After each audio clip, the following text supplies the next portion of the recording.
Salam sejahtera di dalam kasih Tuhan Yesus Kristus untuk saudara-saudaraku sekalian. Judul renungan hari ini adalah akar yang kuat dan iman yang teguh. Firman Tuhan yang mendasari diambil dari surat Kolose pasal 2 ayat 7 yang A, yang demikian bunyinya. Hendaklah kamu berakar di dalam Dia dan dibangun di atas Dia. Sebagai ilustrasi saudara, di Amerika Serikat itu ada pohon yang bernama redwood, tingginya lebih dari 100 meter. Tapi herannya, pohon ini kalau angin badai, angin puyuh, angin yang dahsyat menimpa pohon-pohon itu, hutan itu, dia tidak akan roboh. Setelah diselidiki, ternyata akarnya panjang ke bawah, enggak. Akarnya itu saling melilit antara pohon-pohon redwood yang lain. Saling melilit. Sebagai hutan ini saling melilit. Akarnya kuat karena saling mengikat diri akar-akarnya itu. Sehingga kuat. Nah demikian saudara. Iman Kristen. Akarnya tidak kelihatan. Tapi dia harus kokoh. Mengakar kepada Tuhan Yesus, saling mengikat akarnya dengan Tuhan Yesus sehingga kokoh. Saudaraku yang dikasihi Tuhan Yesus, bagian yang pertama sekarang makna yang penting dari firman Tuhan ini. Kolose 2 ayat 7a tadi apa? 1. Memiliki kehidupan iman yang kokoh, yang intim dengan Tuhan Yesus melalui doa dan firman Tuhan, dan melakukan firman setiap saat sehingga namanya kokoh, tidak akan layu walaupun kena badai. Yeremia 17 ayat 7-8. Mana yang kedua? Tahan terhadap badai yang dahsyat karena memiliki akar yang kokoh, iman yang teguh di dalam Tuhan Yesus. Kolose 2 ayat 7. Kemudian makna yang ketiga, seperti membangun dalam rumah di atas batu karang. Akarnya teguh, imannya kuat seperti dengan membangun di atas batu karang.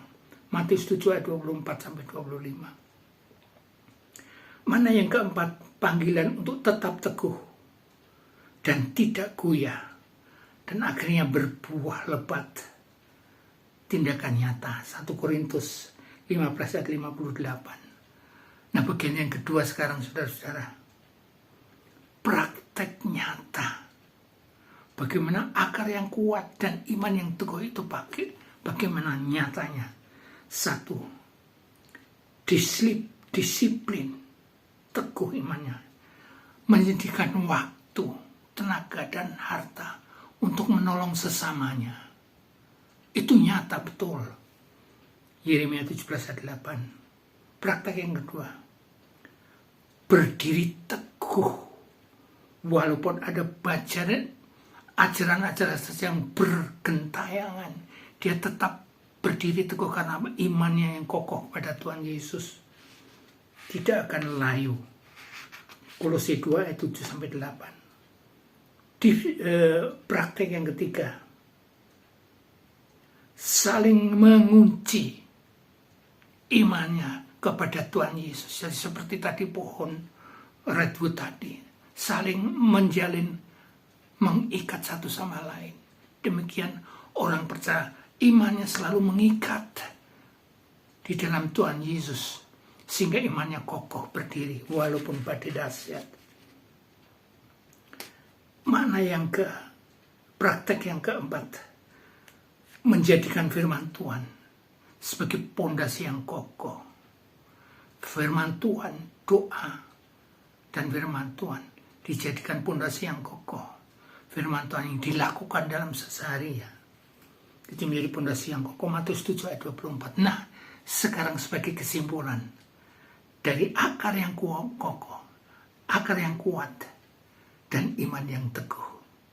Itu apa?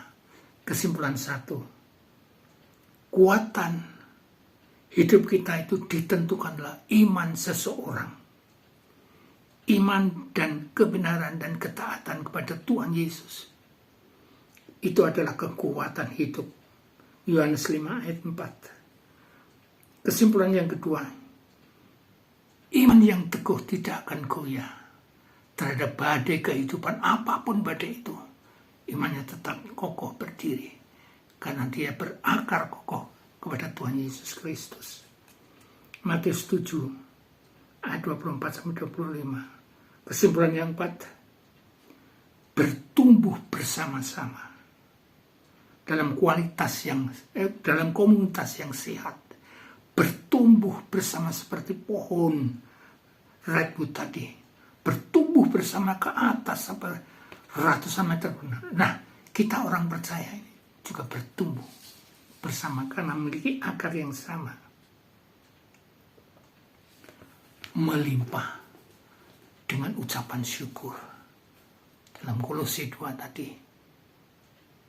ayat 7, 8, 9. Akhirnya, barang siapa yang di dalam Tuhan Yesus itu melimpah dengan syukur, meludak melalui matanya, melalui mulutnya untuk memberitakan Injil, melalui tangannya untuk memberitakan Injil, melalui kakinya untuk memberitakan. Nah, saya berharap saudara dan saya, kami terus berdoa supaya saudara selalu bertumbuh imannya, berakar ke bawah dan bertumbuh ke atas, sehingga saudara akan bisa bersaksi kepada dunia sebagai terang dan garam dunia. Immanuel. Amin.